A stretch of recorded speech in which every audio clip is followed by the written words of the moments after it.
Michelle. This is Risa from Uncut Report. Welcome back. Hi, Um, Teresa. for those who didn't see the first interview, can you introduce yourself and tell me what you do? Yeah, sure. I'm Michelle Terrell, and I've been a love life coach for 22 years, back in the day when there was no such thing as life coaches or love life coaches. So I suppose I'm a pioneer in the field. My business name is Inspired Love Life Coaching, and my website is inspiredlovelife.com. Wonderful. So, a lot of what you do, you primarily work with men.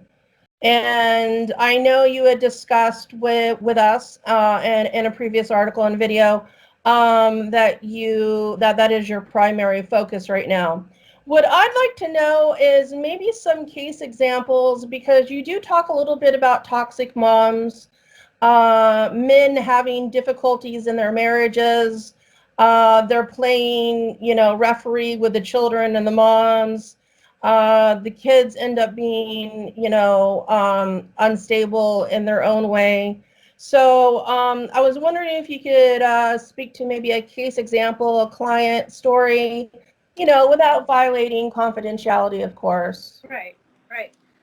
Yeah, and that's mostly what I do all day on Facebook. I take a few hundred stories, or 10 stories, or 4 stories, and I combine them to create one relatable story that looks like I'm posting about one person, and it makes it very personalized, very relatable, and people tend to react to that and get triggered by that. So all of what I are composite stories. There's that many stories that are the same, and that many men and women that are isolated in these kind of abusive situations, not knowing how to navigate them. So the general story of men that are in toxic relationships is that there are two types of toxic relationship. One is just a lack of leadership, a passive man with a woman that's had to do the uptake and step into her masculine nature and the authority in the house, and she's really exhausted and tired of doing that, so she's lost respect for him, and that creates for a very difficult situation, especially in the breakup, divorce, and co-parenting arrangements. That's something that can be worked with actually rather easily. If he's willing to upgrade what he's doing and change what he's doing, she tends to come along because she's been very excited it's been in anticipation and is excited then that he's providing finally what she had hoped she would provide. There's some bitterness that tends to be there because she's like, why didn't you do this when we were married? And he didn't know any better. You didn't know how to articulate what was going on. So then he starts providing that. She can relax a little bit, and then that either saves the marriage, turns things around, or creates a co-parenting arrangement that is much more positive and constructive. The other type of situation I run into are characterized as nice guys, and he tends to have a target on his head to attract women that are behaviorally disordered, that truly have a clinical level of behavioral health or mood disordered situation, character development, um, stagnation. Some things happen in their lives that's caused their character to be stunted and not developed. So you could just call that immature, but it's really more than. And if you haven't been in that kind of a situation, you really don't get it. You think that it's a difficult situation, but the truly toxic situation that men find themselves in is a very painful, very challenging trap. It's incredibly difficult to get out of,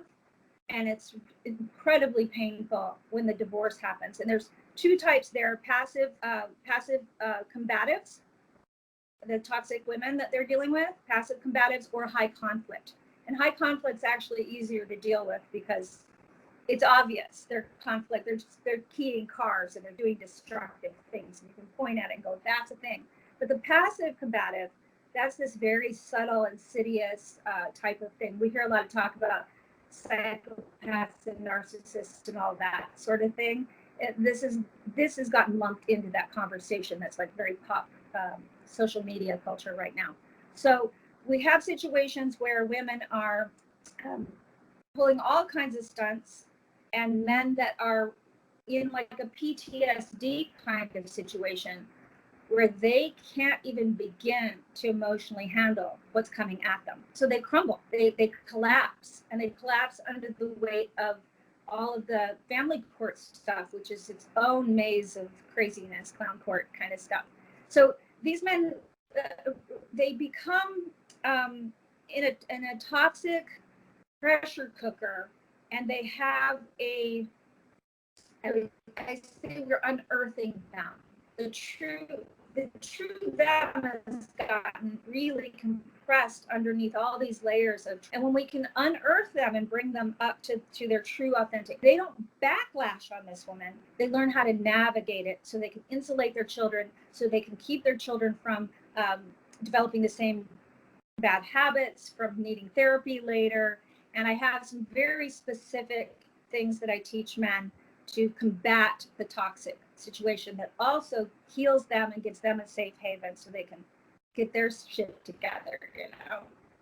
Do you think that most of your clients end up in divorce, or do they stay in the marriage for the children while they're working with you and navigating the situation? Oh, well, both.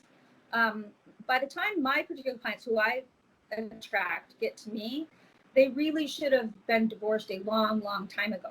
They should have ended things a few months into the second date. They should have ended things. They just didn't know. And then certainly by like the first year, when these things start to really reveal, by then there's oftentimes, they own a house, they've got cars they're paying together, they've got kids, they've got animals. It just gets more and more complicated to leave. And then there's all this social pressure and shame about leaving and making a poor choice. And you got married in front of God and your family, and you've got to keep that commitment. And these guys are very oriented to keeping the code, doing the right thing, keeping their commitments that they made, even if it throws them under the bus. So we're dealing with certain personality types that tend to attract to each other that are equally unhealthy. One is just more acting out in unhealthy ways, and the other is more like the victim mentality, taking it. Are you talking about codependence? Yes. Okay. Yep, that's what we all came to know in the 80s, and the codependency and the inner child and all that stuff came to the forefront in Yeah, it was. So it is codependence, but it's more addictive. It's more addictive. Okay. Well, that's a little different than. It's more addictive than just regular old codependent. I see. Okay. All right. So now I let's think talk our thing froze up. Yeah.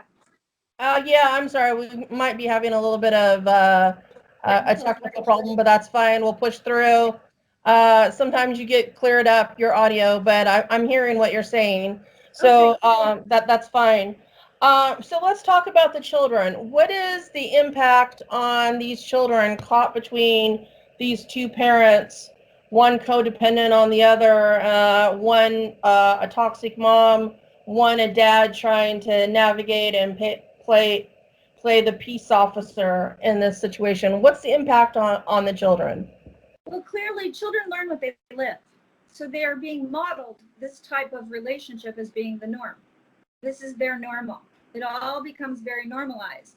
And quite frankly, in the culture, the norm is codependency. We're taught that that's noble, that it's what good people do. So the normalized thing in the general population, there's very few people doing a leveled up type of relating that are doing super healthy relationships. So the norm in the culture is codependency. And then we have these pockets of super toxic, addictive things going on in households. And it's so insidious. People don't even know that it's necessarily happening. And certainly children that would be immersed in it, all they have is their felt sense, their sense of what is right and wrong.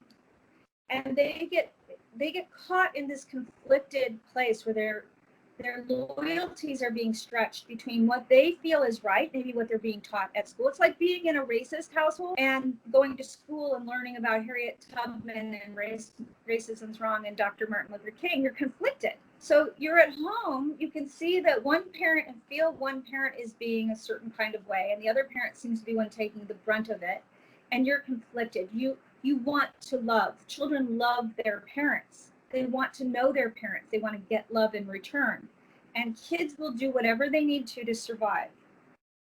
They will placate the toxic parent. They will parent the injured parent and soothe them. And they will take on all of those roles, which are not what childhood should be about. They shouldn't have to play adult roles with their parents' relationship. And even if parents think they're being really sneaky about stuff, kids know. They learn it as they are moving through it. So it's not good. But I tell you, when they get the divorce, there is a better thing that can happen, and I'm happy to talk about that.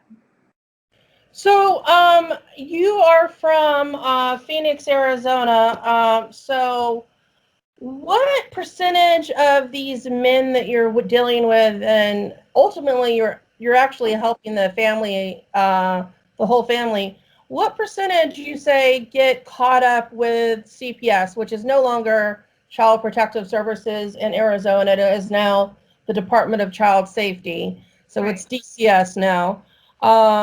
Rest of the country seems to still have CPS. But what would you say? I mean, have you had instances where you've had clients where the mom has made a report against the dad, or the dad's made a report against the mom, whether they're together, separated, divorced? I mean, has that come up where the kids end up getting pulled and then outside authority gets involved in the family paradigm? Yeah, I don't deal with that very often. I have more of a client base that isn't really involved in that sort of, who I deal with, they're doing more of the passive combative stuff. So I see divorce cases where but CPS is busy. You know, you used to work for CPS. Yeah. So they're Trying to not keep going that to come quiet. out. They're not going to come out because some white bread middle class cul-de-sac lady says that she's forcing my kids to drink protein shakes every morning. So they're going to come out when there's kids that are being left abandoned overnight, or cigarette burns, or things like that. So I don't deal with that very often, but I do deal with the terror and the worry that the ex-husbands and their new partners have to endure because they have a toxic ex that's threatening those things.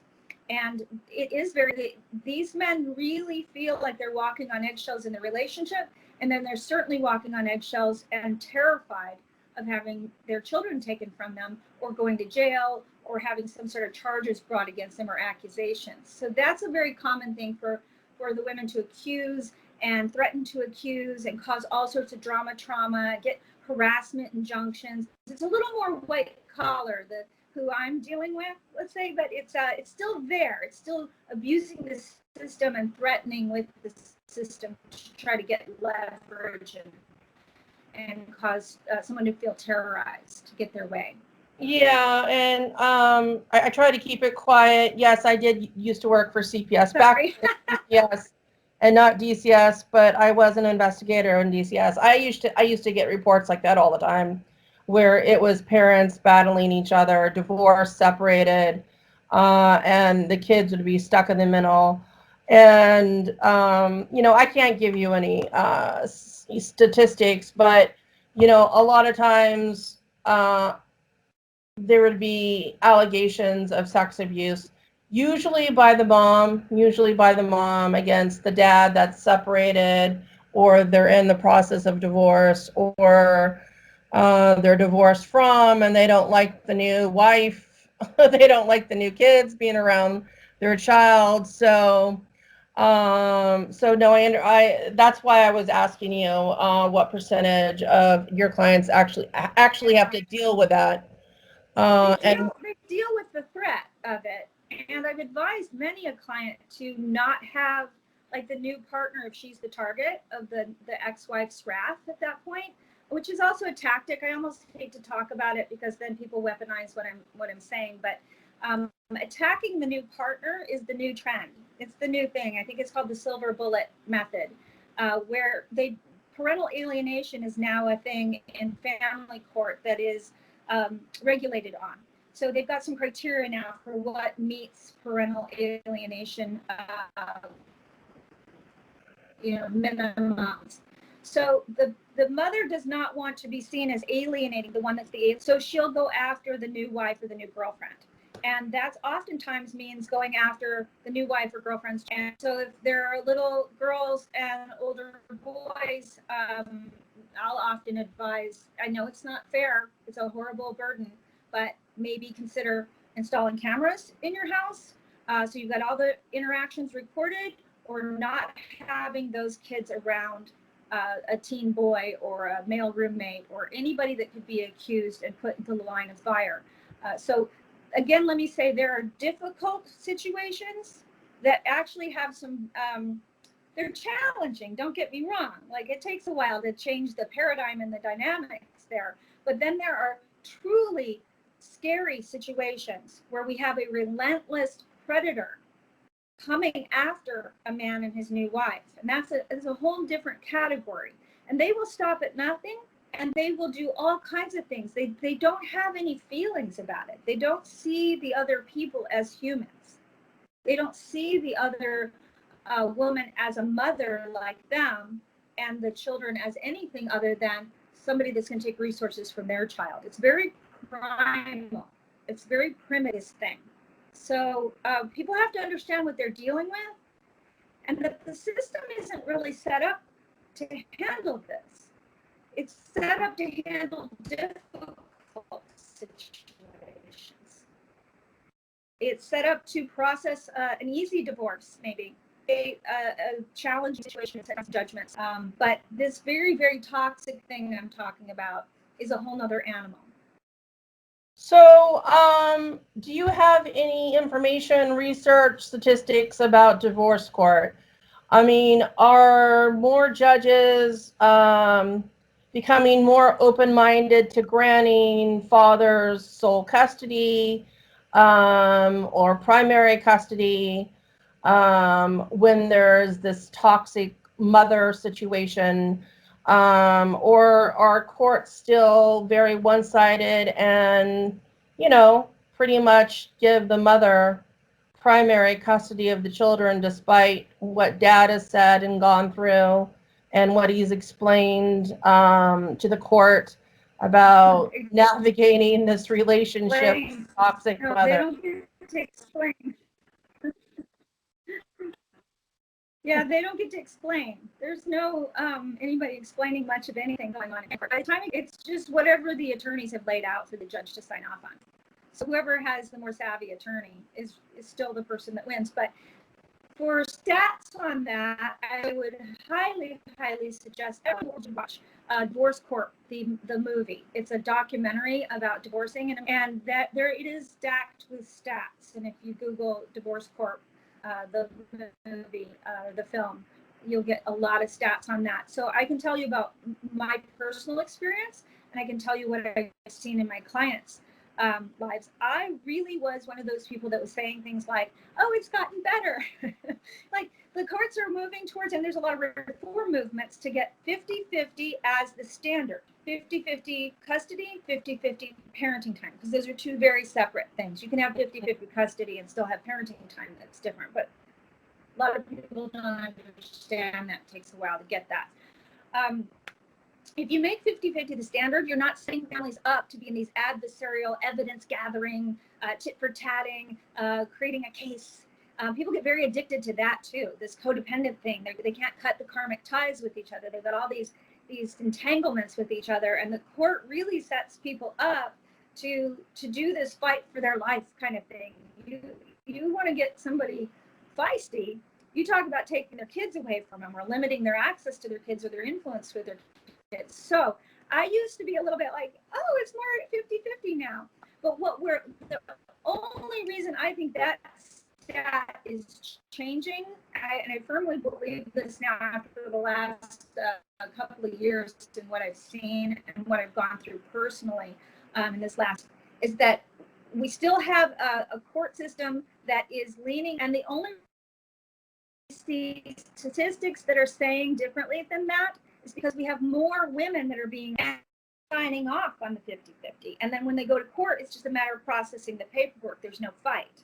So she starts to see the value in having help 50% of the time instead of hoarding the children.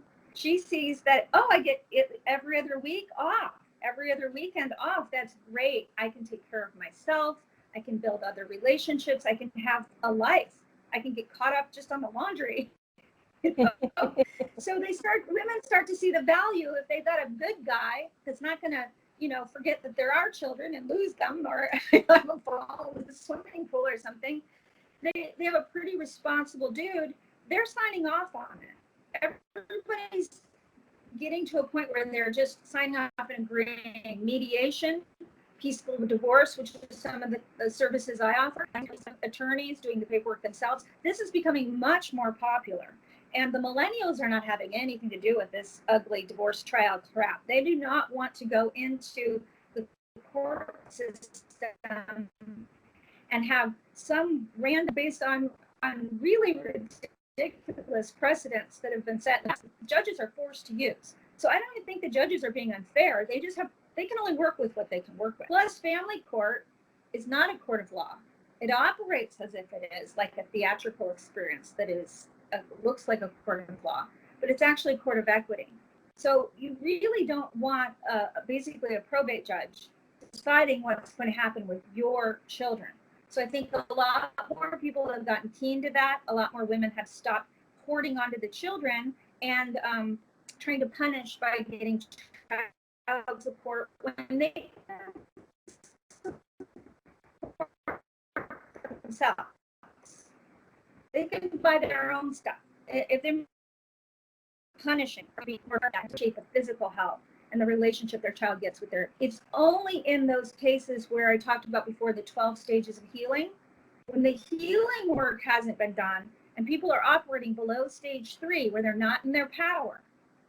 They will be petty and punitive and fighting with each other. And then we actually do need a judge to come in and manage the children. And by the children, I mean the parents. They're acting like children. Right. And putting their kids in the line of fire. You've certainly offered a lot. Long answer to your question. I think there is progress, but I don't think the court system so much as I think we had an audio lag. We had a slight audio lag. I got most of what you said. Technology is technology. We're just gonna have audio lags. I don't. It might be on your end. It might be on my end. I'm not sure. But I did get what you just said in this last 30 seconds. Do you have any parting words for men? Anything you want a man to take away from this? And where can they find you if they need help? Yeah. So, inspiredlovelife.com is my website. You can click there and get a free 15-minute consult and talk with me. And sometimes for guys that have no income and peace and clarity, so please take advantage. I'm happy to talk to you. There's a lot of suicide and depression around this issue. So I will donate my time to helping. If they want to hire me to do more in-depth coaching, we can work that out. But here's the parting shot. I don't give legal advice. I'm not a legal advisor. I do advise people when they try to do emotionally knee-jerky things that are going to maybe cause them problems in court later. I say, hey, maybe don't do that because this is how this is going to be used against you. So to that extent, I'm going to give that advice, but I don't give legal advice. What I help people do is navigate through the emotional entanglements so that they can come out the other side as a better parent, a better person, be able to have a love life that thrives and is fulfilling and is amazing, that has lasting. And the philosophy I use is this point of right. And the idea sounds a little woo-woo to some people, but bear with me. We have a culture where we have lots and lots of divorce, lots of families having two separate households. And the trend that I'm seeing is we have the stage 1 through 3 unhealthy environment where that person is not invested in personal growth, is staying stuck, and is highly committed to staying stuck in their personal development. And then we have somebody that's outgrown that and wants to move on, and their household is enriched. Their house healthy thing, like being able to expand your world, having experiences that are going to make you a well-rounded person. And so I work with 2 days a month, a few hours a month with their children, that they can create a point of reference. I almost want to cry because it's so powerful. They can create a point of reference that it makes an impact on their children and makes a difference. And I'll tell you what, the situation I was raised in, if my father had been available even a few days a month, and he had been able to offer a healthier perspective and a safe haven for me from my abusive situation, that would have made a difference. Thank God for my grandfather and what he provided. So I got at least something before the age of 8 that I can draw from. So men have that superpower. It's an amazingly potent thing that men can tap into that brings them peace, that brings peace to their new relationships, that insulates their children, gives their children. This is the first generation that we have where we've got children that maybe can make real choice versus I'm 52 years old. In my situation, we had to stay in a toxic house. That was it. That's all you had. And then you would grow up and get out of there and go, hey, there's other people in the world that do things differently. Children of divorce now that have an unhealthy and a healthy household have a huge advantage. I'm not trying to be Pollyanna about this. I'm telling you, they can feel what it feels like to be in that toxic environment, and they know it doesn't feel good to their nervous system. And they can go to the safe haven the other parent's providing, even if it's a few hours a month, and feel what that feels like. And they have real choice about how they want to live, what they want to do. The guys also, one more thing, there's a skills, and they use it in the pickup artist world about scarcity. Like, how do you get someone to be attracted to you? Make yourself unavailable. So the dad that's less available becomes a mystery and an enigma. He becomes a powerful figure of influence. And if men can understand that, they can work with that. And the scarcity actually gives them, props them up and makes them somebody that their child's really curious about, wants to know. So there's a massive amount of untapped, true, loving power that men have that they have not even begun to recognize in themselves or tap into. And they can utilize that to neutralize the toxic experience and give their children a point of reference to latch onto so that they can choose a different life for themselves and not have to be in counseling and therapy the rest of their adult life. Like me. So, well said. Well, it's been very enlightening talking to you. Thank you so much for talking to me. As I said, Uncut Report at uncutreport.com. We're interested in social human rights issues locally, globally, and this is definitely a social issue. And certainly the work you do with men improves society in general, which is very important. So I thank you for your time. And again, that website, I guess, is inspiredlovelifecoaching.com. And inspiredlovelife.com. That's it. Inspiredlovelife.com. Okay. And all right. Well, so thank you very much, Michelle Terrell. And thank you for all your insights. Yes. Thank you for caring, Risa. Thank you for caring about men and their fatherhood. Appreciate it. Yeah. All right. All right. Thank you so much. Bye. Bye.